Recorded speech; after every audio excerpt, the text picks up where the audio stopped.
दोस्तों, आज की कहानी का शीर्षक है अपनी नज़र को बदलो। एक बार एक बहुत बड़ा नेता एक साधु के छोटे से आश्रम में गया। उस साधु के बारे में उसने बहुत कुछ सुना हुआ था, तो उसके मन में आया, चलो एक बार साधु से मिल लिया जाए कि लोग उसकी इतनी तारीफ क्यों करते हैं। जब वह उसके आश्रम में गया तो वहाँ उसने देखा एक छोटा सा कमरा था जिसमें एक कालीन बिछा हुआ था। यहाँ पर कुछ लोग नीचे बैठे हुए थे और साधु जी सामने बैठे हुए थे। कुछ सवाल जवाब चल रहा था। वह नेता उस आश्रम में आया और उस नेता ने अपने साथ 4 बॉडीगार्ड और लिए। उसकी यह आदत थी कि जहाँ पर भी वह जाता था लोग अपनी जगह से खड़े हो जाते और उसकी तरफ देखते हुए हाथ जोड़ते थे और सर झुकाते थे। लेकिन यहाँ पर ऐसा कुछ भी नहीं हुआ। साधु व्यस्त होने के कारण उसकी तरफ देखा तक नहीं। तभी नेता को लगा कि यह तो मेरी बेइज्जती है और वह इस बात से गुस्सा हो गया। नेता ने थोड़े गुस्से से साधु की बात को बीच में काटते हुए कहा, मैं आपसे कुछ कहना चाहता हूँ। साधु ने उसकी तरफ देखा और बोला, आप थोड़ी देर रुकिए, पहले मैं इनसे सवाल जवाब कर लूँ, इसके बाद आपसे बात करता हूँ। आप चाहे तो आराम से बैठ सकते हो। बस साधु का इतना कहना था कि नेता का चेहरा गुस्से से लाल हो गया और फिर उसने अपना सारा गुस्सा उस साधु पर निकाल दिया। अभी तक वह नेता बहुत ही तमीज से आप कहकर बात कर रहा था, लेकिन अब वह तू तड़ाक पर उतर आया। नेता ने उस साधु को कहा, तुम्हें पता भी है मैं कौन हूँ? तुम किससे बात कर रहे हो? साधु ने उसकी तरफ देखा और कहा, मुझे कोई भी फर्क नहीं पड़ता कि तुम कौन हो। अगर आप चाहते हो कि मैं आपके सवाल का जवाब दूं, आपसे बात करूं, तो आपको कुछ देर रुकना होगा।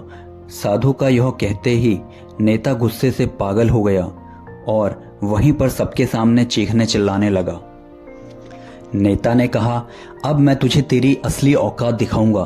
तुझे पता नहीं है तूने किससे पंगा लिया है। तुझे पता नहीं है मैं तेरे बारे में क्या सोचता हूँ।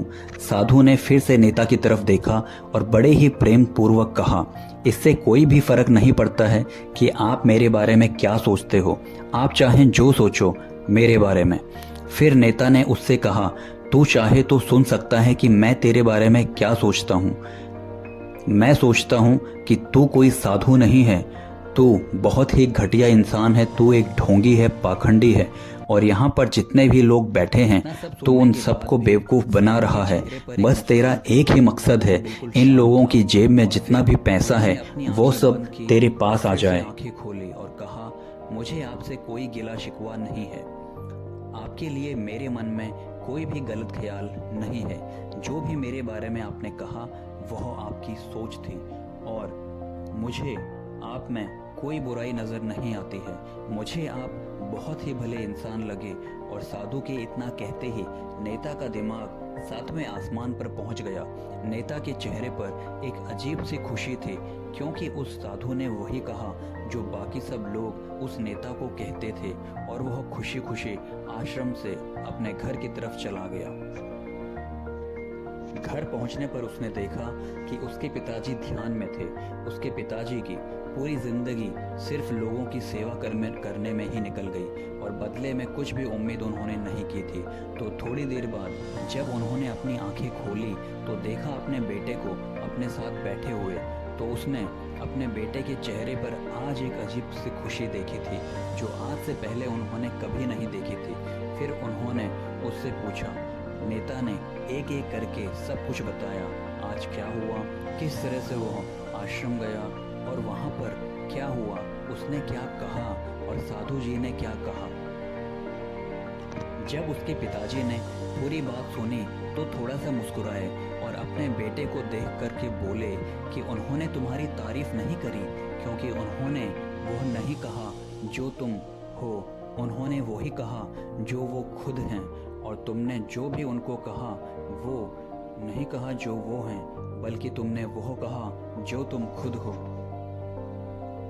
दोस्तों, यही बात वेदों में भी कही गई है, यथा दृष्टि तथा सृष्टि।